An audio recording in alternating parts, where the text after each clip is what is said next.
¿Quiere divertirse, aprender historias de Barba y Costa Rica, escuchar cuentos? Este es el lugar para que usted haga una pausa y se quede con nosotros.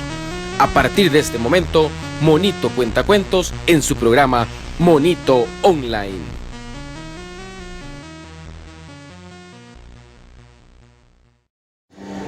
¿Cómo está, gente? Pura vida, estamos aquí en el programa de Monito Online, transmitido por Radio Barba. Hoy tengo un invitado,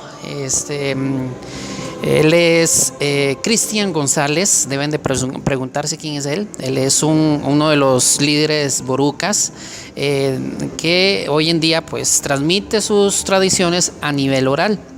Y bueno, hoy vamos a hablar de todo un poco acerca de los borucas, ya que aquí en Costa Rica tiene mucha trascendencia, mucha gente los conoce, por varias cosas que vamos a hablar en el transcurso del programa. Cristian, ¿cómo están? Bien, bien, con gusto escucharlos, bueno, que me escuchen, entonces vamos a hablar un poco sobre mi cultura. Bueno, Cristian, vaya diciéndonos quién eres, de dónde vienes, en dónde vives ahora, que estás estudiando, tu familia, la importancia de tu familia dentro de la comunidad boruca. Bueno, primeramente yo soy brunca, soy originario del pueblo Borunca, del territorio indígena Boruca. Mi nombre es Cristian González Gómez, provengo del centro de Boruca. En estos momentos pues estoy estudiando Relaciones Internacionales, el grado ya de licenciatura. Me dedico mucho a lo que es el derecho indígena, promotor cultural. Dentro de la comunidad soy también uno de los gestores culturales que hay ahí para promover un poco lo que se llama el juego de los diablitos, la tradición que nosotros tenemos desde hace mucho tiempo, es una cuestión meramente milenaria. Nosotros siempre en Boruca siempre hemos dicho que hablamos mucho, entonces siempre que nosotros nos presentamos en diferentes espacios hacemos realce de la cultura brunca, más que todo la boruca, ¿verdad? Siempre he dicho también de que mi familia es una de las más grandes y por ende pues una de las más influyentes a nivel local e internacional, nacional e internacional. Entonces eso soy, un poco resumido, mi identidad, qué hago, etcétera. Ok, yo dije borucas. ¿Qué es la diferencia de los bruncas? Que ha sido como una, no sé, algo que me corrigen mucho, porque tengo varios amigos, que entre esos es tu tío Camel. Él me dice que es bruncas, pero muchos dicen que es borucas. ¿Nos puede explicar mucho esa...? Sí, es una cuestión meramente histórica, vamos a ver. Nosotros originarios nos llamamos bruncas. Bruncas proviene del vocablo de nuestro idioma que es brunca, que significa valle de cenizas. Nosotros por ende podríamos decir que una significancia o un significado parecido podría ser personas de ceniza. Ese es nuestro nombre original. En la época de la colonización, en la época de la invasión española, llegaron y como los españoles no podían pronunciar bien cómo nos llamamos, entonces nos pusieron lo más simple, boruca. Entonces quedó el término. A nivel nacional nos hemos conocido como borucas desde hace mucho tiempo. Sin embargo, la reivindicación de nuestro nombre original, de nuestro idioma y todo este proceso que hemos tenido, pues siempre hacemos entonces hablar de que somos bruncas. No somos borucas, somos brunca. Valle de Cenizas, en el sector de Boruca, allí en Buenos Aires, no hay ningún volcán, pero hay una leyenda. Quisiera que nos contara para que la gente no se enreda, sepan muy bien qué es la creencia de los borucas en cuestión de esta palabra. Correcto, ceniza, volcán, siempre se familiariza mucho, pero al menos en Boruca tenemos, varias teorías, y yo me aferro mucho a una teoría, digamos, el héroe local de nosotros, el héroe cultural brunca es Tatica Cuazrán o Cuazrán. Cuazrán traducido al español significa volcán. Él es uno de los principales defensores de nuestro derecho en la época de la invasión española y por ende pues nosotros siempre tenemos cierta conexión con esa palabra y seguramente por eso algún tipo de historia hace que haya alguna familiarización con algún volcán o algún hecho volcánico cerca. Pero curiosamente en todo el sur no se conoce ningún tipo de volcán, a excepción del más cercano que sería el Irazú. Se comenta también que nosotros caminamos, bueno, mis ancestros caminaban desde el sur, caminando llegando hasta Talamanca, de Talamanca hasta acá, a Cartago, bueno, hasta allá, Cartago. En ese caso, pues visitaba el volcán Irazú. No hay en sí, pueden haber un montón de teorías, sin embargo, el misterio queda, el misterio del por qué Valle de Cenizas, por qué Personas de Cenizas.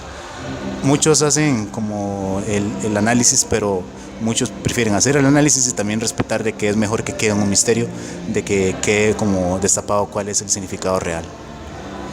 Ahora, González es un apellido español, es un apellido que no es indígena, y hay muchos González dentro de los borucas o los bruncas. ¿El motivo? A ver, los señorales, esas personas que a la época de la invasión española se asentaron en el centro de Boruca, tenían mucha tierra y tenían, digamos, también su servidumbre. Esa gente que les servía, pues muchas veces eran esclavos. Entonces, a manera como de adopción, de ser parte de este local, de esta hacienda, pues entonces el señoral lo que hacía era darle el apellido a todos sus sirvientes. De esa manera entonces quedaba implantado el apellido.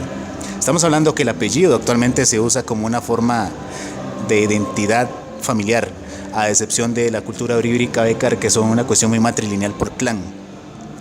Tenemos la seria duda de que tal vez nosotros sí teníamos un clan, sin embargo puede ser meramente teoría o meramente fantasía, porque no sabemos con exactitud si en verdad existía un clan en ese entonces. Nosotros por eso en Boruca pues nos hacemos siempre manifestar nuestras cosas, siempre en nombre de nuestro apellido.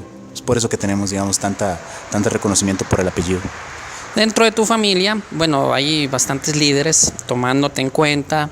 Está el Camel, que es muy popular aquí en Costa Rica por su arte, que hace máscaras, pinta muy bien y expresa la cultura brunca a nivel oral. Tenemos a Caliche, que es el primo tuyo, primo hermano, pero hay alguien que fue muy importante y es hoy en día con su legado, que es tu abuelo, que fue uno de los caciques, que hace mucho le llamaban, un líder político, un líder dentro de la comunidad. ¿Nos puede hablar bastante sobre él? Usted que bueno, es linaje directo, ¿verdad? Y qué tanta importancia ha dado aquí dentro del país. Hablar de mi abuelo es hablar de una enciclopedia total, entonces voy a tratar de resumirlo. A la vez es una enciclopedia que todos deberíamos de leer, y yo sé que en Boruca todo el mundo conoce acerca de la historia de mi abuelo. A ver, mi abuelo tenía varias facetas en su larga vida, porque vivió hasta los 86 años, hizo un proceso enorme y tuvo un montón de, digamos, de asignaciones de trabajo. Él fue policía, él fue juez de paz, él fue maestro, él fue incluso auxiliar de salud, fue todo. Y mi abuelo, más que todo, fue un líder tanto político como un líder cultural. Vamos a empezar. Mi abuelo estudió hasta el 6º grado, que esa es la oportunidad de estudio que se le daba entonces a esas regiones, y por ende entonces empezó a trabajar como maestro primeramente. Como maestro conoció un montón de territorios indígenas en esos entonces y conoció un montón de gente. Luego empezó a acoplarse mucho con el movimiento indígena, fue posteriormente policía. Él empezó a instruirse un poco más de eso, fue uno de los principales secretarios de la primera asociación de desarrollo en Costa Rica, que fue la ADI de Boruca, la Asociación de Desarrollo de Boruca. Él fue también policía un momento y él fue auxiliar, él podía hacer cualquier otro tipo de aplicación de medicina a las personas para auxiliarlas. Pero a mi abuelo le empieza a molestar algo, que es cuando él voltea su visión hacia lo cultural. No digo que nunca lo hizo, sino es que hasta como que le prestó cierta atención a algo que estaba pasando, una eventualidad muy extraña y poco preocupante que estaba pasando en ese entonces. Es que la principal representación artística de nosotros es el juego de los diablitos, los cabruró. Cuando él ve que la tradición se está cambiando, porque él ya no hace más, las personas ya no hacían máscaras de madera, sino que lo que hacían era comprar máscaras de plástico, él se empezó a molestar y dijo, no, yo tengo que hacer algo. Entonces él empezó, y mucha gente también de afuera de Boruca le empezó a dar como ciertas ayudas técnicas, y se encuentra con un montón de ONGs, el cual les da la ayuda, y él hace una pequeña escuelita de máscaras. Cuando las personas llegan a ver cuál es la escuelita de don Ismael, se dan cuenta de que son niños. esas personas, dirigentes de la ONG, empiezan a dudar si estos niños en verdad tendrán éxito en eso, porque las ONGs dudaban de los niños. Entonces una de esas personas le pregunta directamente a mi abuelo, don Ismael, ¿por qué niños?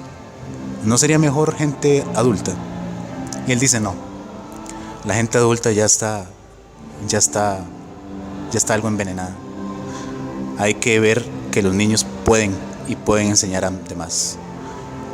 Ahora, mucho tiempo después, uno de esos alumnos era mi tío, que es un baluarte en la cultura. De los 12 niños, aplicaron 7 y lograron los 7 en todo el proceso, tanto de manufactura de la máscara en madera como de pintura, que también es una cuestión que es de afuera, pero que se ha aplicado desde hace mucho tiempo internamente, entonces ha vuelto como muy endémico. Y todos estos muchachos, los 7, han sido protagonistas de la cultura y de la salvedad y la salvaguarda de la tradición cabruro como tal. O sea, mi abuelo indirectamente hizo un rescate cultural enorme, porque actualmente si mi abuelo no se hubiera preocupado, el juego de los diablitos fuera otra historia, fuera una cuestión más folclórica que cultural. Entonces se le agradece eso. También a otro tipo de luchas que ha tenido mi abuelo muy duras en cuanto a política. Una vez él quiso salvar una parte de una montaña con compañeros de Currey de Terroa, que fue la primera vez que él reúne un montón de gente de 2 culturas diferentes para rescatar en contra de una maderera ilegal que estaba sacando madera ilegal dentro de la montaña. Y para eso él entonces, rescatando ese montón de madera, defendiendo la madre tierra, él es preso con un montón de gente, él es preso por una semana. Entonces eso se comenta mucho. Él, siendo una persona que también tenía su discapacidad, él era una persona sumamente líder en el cual todo el mundo tenía que seguirlo. Entonces mucha gente recuerda esos tiempos difíciles y le agradecen mucho que en ellos se implantó ese orgullo a rescatar todo eso y a defender lo nuestro. Las máscaras. Dios la bendiga. Estamos aquí fuera de la Casa de la Cultura en Heredia, en un evento que estuvo ahora Cristian exponiendo un poco la cultura. Entonces la gente sale y se despiden porque están sumamente encantados con todo lo que hablaste. Háblanos un poco de las máscaras, ya que representa mucho la cultura bruca. Vamos por acá para que... Entonces, ¿usted hace máscaras? Sí, señor, hago máscaras. Mi abuelo me enseñó a hacer máscaras en madera de cedro. En cedro. Aquí, justamente donde no pegue el viento, man.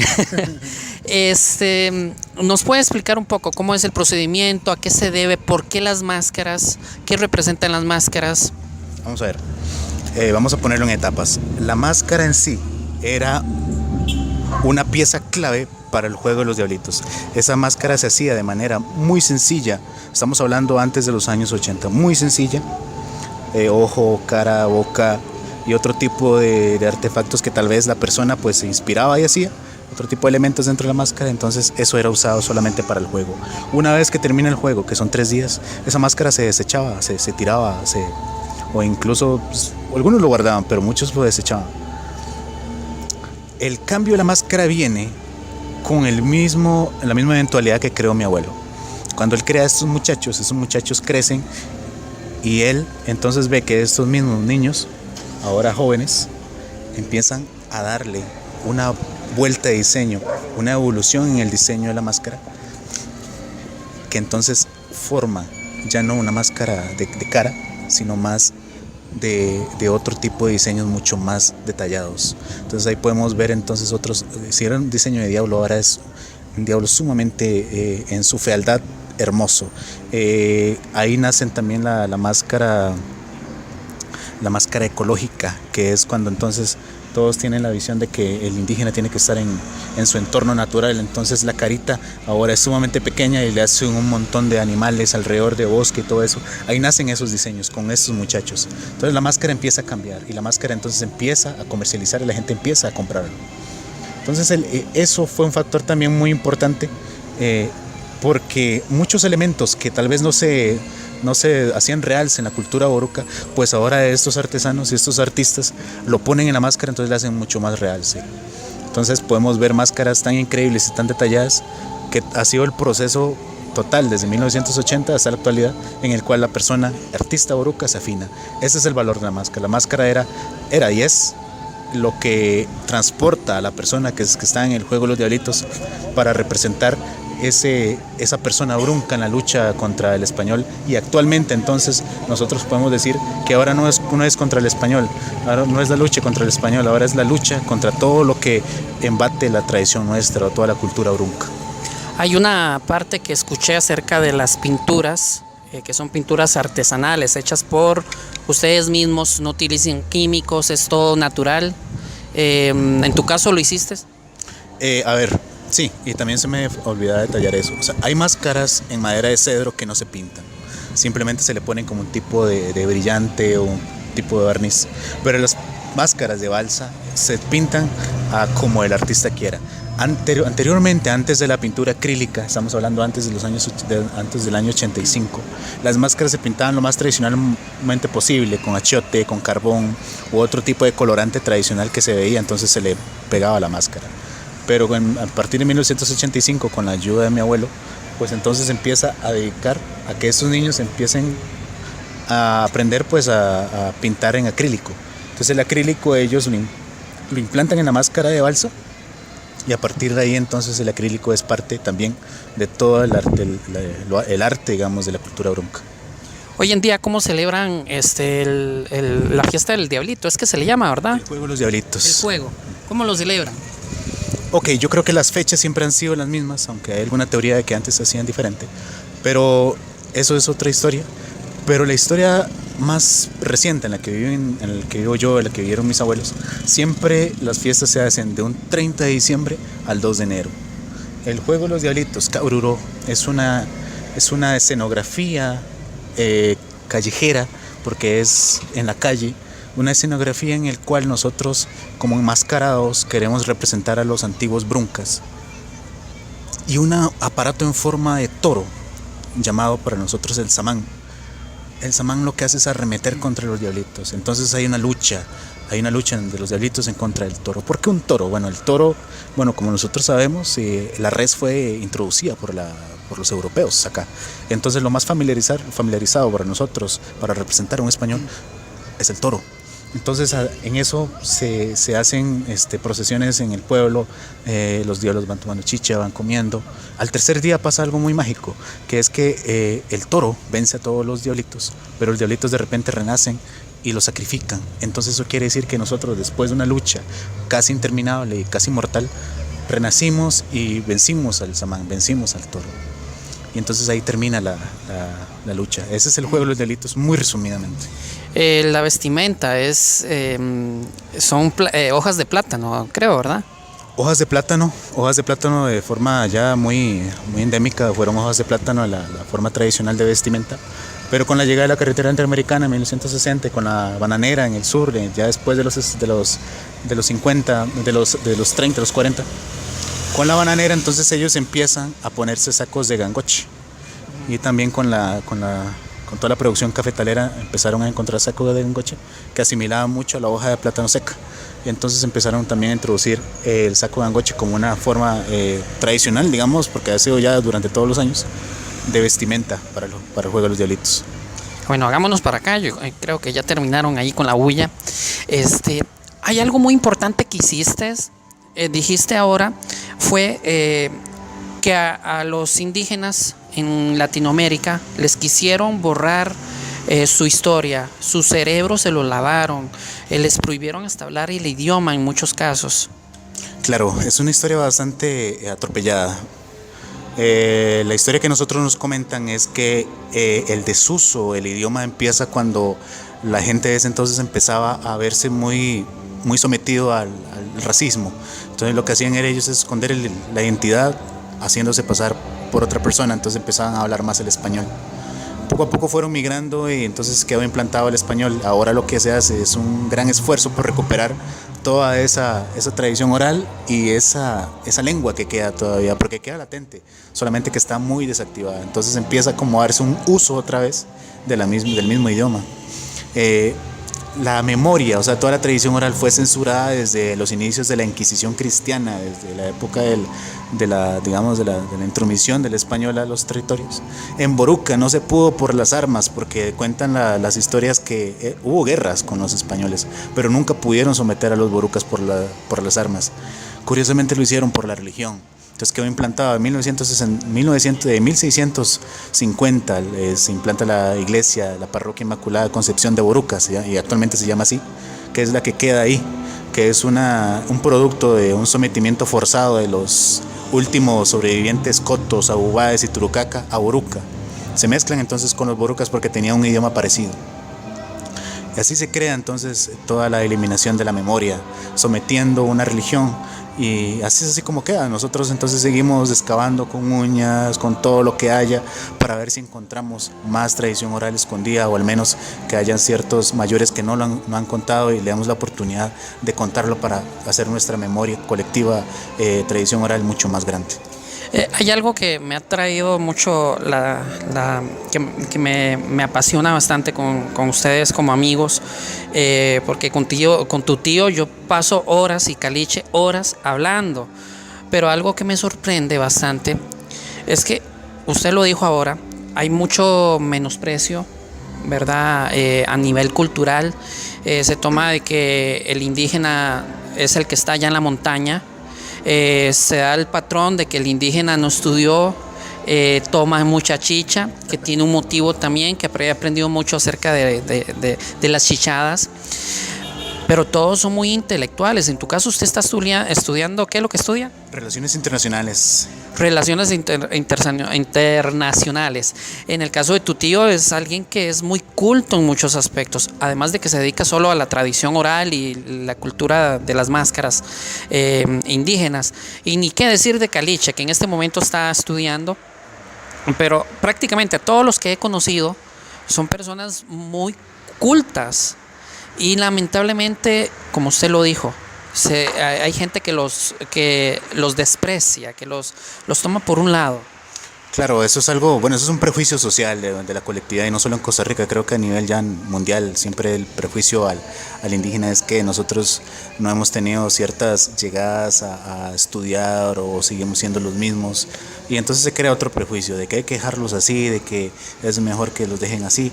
Entonces yo creo que la sociedad al menos ahora está viendo que nosotros hemos ganado ciertos espacios a nivel político, a nivel social, a nivel de salud, a nivel local, a nivel internacional. Hemos siempre sido parte de la sociedad, sin embargo la misma sociedad por su estructura racista siempre nos ha dejado como de último. Entonces yo siempre he dicho, digamos, que la cultura indígena, tanto boruca como los demás hermanos, han tenido siempre un plus, que es las ganas de hacer ver de que no es como el prejuicio dice, sino hacer ganas ver de que nosotros podemos llegar a muchos espacios como cualquier otra persona. Y cuando ganamos esos espacios, entonces en la misma sociedad empieza a achicarnos, y entonces es un doble trabajo. El trabajo hasta llegar ahí, y el otro trabajo de hacerlos ver de que podemos ser permanentes en eso. Ahora, porque ya nos queda apenas 7 minutos, en unos 4 minutos, ¿nos puede hablar un poco, no, en unos 3 minutos, porque quiero que me cuente una historia muy bonita, un poco de la mitología boruca, que es muy, muy fascinante? Hablan de seres del mar, hablan de, que no es la palabra correcta, ahora me corriges, de los duendes. Sí, vamos a ver, tenemos dos entes muy diferentes, que es los entes del agua dulce y los agua salada. Voy a empezar por los del agua dulce. Los del agua dulce son los Dixucraró. Los Dixucraró son seres que como principal común denominador tienen a un padre, que es el Dixucra, el dueño del agua. Este ente tiene la capacidad de transfigurarse de una nutria a un ser humano, y de un ser humano a una nutria. Cuenta la leyenda que él tuvo hijas, y esas hijas pues son las Mambrán. Las Mambrán fueron sometidas a vivir a otra parte, porque a su edad adulta ya querían hombre, solamente que los hombres veían algo en el aspecto de la Mambrán que no era muy, muy amigable con sus gustos. Estaban cubiertas de pelo, así como de su papá. Entonces fueron sometidas a vivir a un lugar muy árido. Actualmente ese lugar es una laguna, Eso quiere decir entonces que ellas mismas hicieron agua. Con los Brobroyera, que son los pequeños hombres del mar. Estos seres tienen como principal factor su madre. Su madre es Uniki, es una viejita, una sabia del mar, una mayor del mar. Esta persona se enojaba cuando los borucas iban a cazar Brobroyera, porque había un deporte muy sangriento antes. Ellos ponían un montón de plumas de lapa en la playa, de noche, en luna llena, y esperaban hasta que los Brobroyera salieran. Y cuando salieran ellos empezaban entonces a cazarlo. Pero la tradición oral nuestra dice que de todos solamente podían cazar uno, porque eran tan fuertes que 10 hombres no podían sostener a uno solo, los consumían en el mar. El premio que ellos obtenían con la caza de un Brobroyera eran sus huesos, porque sus huesos eran de colores, y esos huesos se usaban como collares, como cualquier otro tipo de distintivo. Bueno, estamos aquí en Heredia Centro, ¿verdad? Si escuchan ahí, es un domingo, estamos fuera de la Casa de la Cultura, la iglesia está cerca. ¿Cuánto queda de Heredia? O bueno, el Boruca, ¿cuánto queda acá? Vamos a ver, pueden ser unas 6, 7 horas de acá. Son alrededor de 2 buses, el bus de aquí de Heredia a San José a Buenos Aires a Boruca. Excelente. Venga por acá. Ahora, quiero algo gracioso aparte del programa, pero como estamos ya cortos de tiempo, ¿cómo a mí me dicen monito? ¿Cómo es que ustedes le dicen mono a los monos? A ver, hay un sentido genérico de decir mono que es non. Non. Y monito sería non-sit.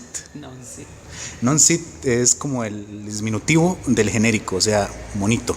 Así diríamos nosotros en Brunca, tu apodo. Sí, porque Camil solo así me dice, igual que... Sí, non-sit. Non-sit sería tu nombre, entonces. Vemos. ¿Nos puede contar una historia acerca de los monos? Historia bruca. A ver, hay una vieja historia que escuché de una mayor que decía que una vez cuando los españoles llegaron, los niños de Boruca ayudaron en la pelea, porque empezaron a ver de que los monos podían subir, y cuando alguien venía ellos empezaban a tirarle palos, ¿verdad? Era como una forma de defender su bandada, su manada de monos. Ellos empezaron a imitar eso. Entonces cuando los españoles venían, todos los niños estaban arriba y en conjunto con los monos empezaron a tirar palos y piedras, y así los españoles tuvieron que retroceder. Esa hizo una señora de Boruca. Porque ustedes dicen que yo soy igual que esa historia. Posiblemente tendríamos que verte encima de un palo tirando piedras y palos. Que dice, bueno, lo que me dijo Camila es que tengo la misma personalidad que esas entes. Muy juguetona, muy luego, muy carismática de todo eso. Sí, eso es un non-sit. Totalmente. Un non-sit. Wow, okay. Gracias a Dios que tengo ese. Bueno, ahora sí, ¿sabes hacer algún ruido? ¿Sabes hacer como un mono? No. Ok, yo hago así como, esto todo lo hacen, ¿verdad? Ya está nervioso el hombre. Ok, va así. Yo hago así. Algo así, es que como estamos aquí en la Casa de la Cultura, entonces usted va a hacer algo así parecido al contar 3. 1, 2, 3. Jamás, no puedo. Mi voz no me ayuda para eso. Algo así pasajero, así como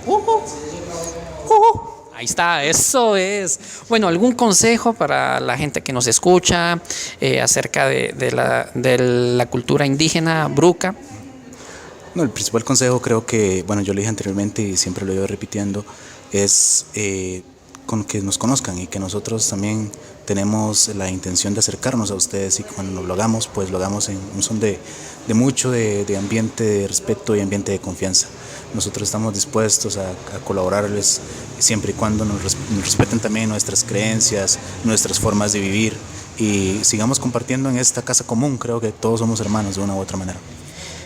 ¿Alguna manera de localizarlo? Que la gente diga, yo quiero invitarlo a un evento, que nos exprese un poco de sus historias, porque aquí estamos media hora. Yo con tu tío, con tu primo, aún con usted, duramos horas y horas, y de hecho la gente me decía, mira, podemos durar horas, pero era un evento con varios artistas, pero es muy fascinante. ¿Cómo se le puede localizar? Bueno, mi teléfono es 8493-5846, o a mi Facebook, Cristian González Gómez, ahí estoy. Cualquier cosa también me pueden contactar con la Vicerrectoría de Investigación, pueden llamar ahí. Yo soy asistente también de ahí de la Vicerrectoría de Investigación de la Universidad Nacional. Yo creo que hay varias vías, pero ahí pueden encontrarme Cristian González en mi Twitter, mi canal Cristian González también en YouTube. Entonces creo que ahí están al tanto de mí. Excelente, Cristian. Más bien le agradezco que aceptaras estar aquí en el programa, que compartieras un poco de tu cultura, que realmente el tiempo es muy corto. Desearíamos tener un día y no un programa, sino varios. Hasta luego. ¿Cómo es? Entonces, mil bendiciones realmente. Despidámonos, gente. Muchas gracias. Estamos para el próximo programa. Cristian. Hasta luego, sí, un gusto y de verdad compartir con ustedes siempre para mí es un placer. Entonces estoy a la orden, compañeros. Hasta la próxima. Luego.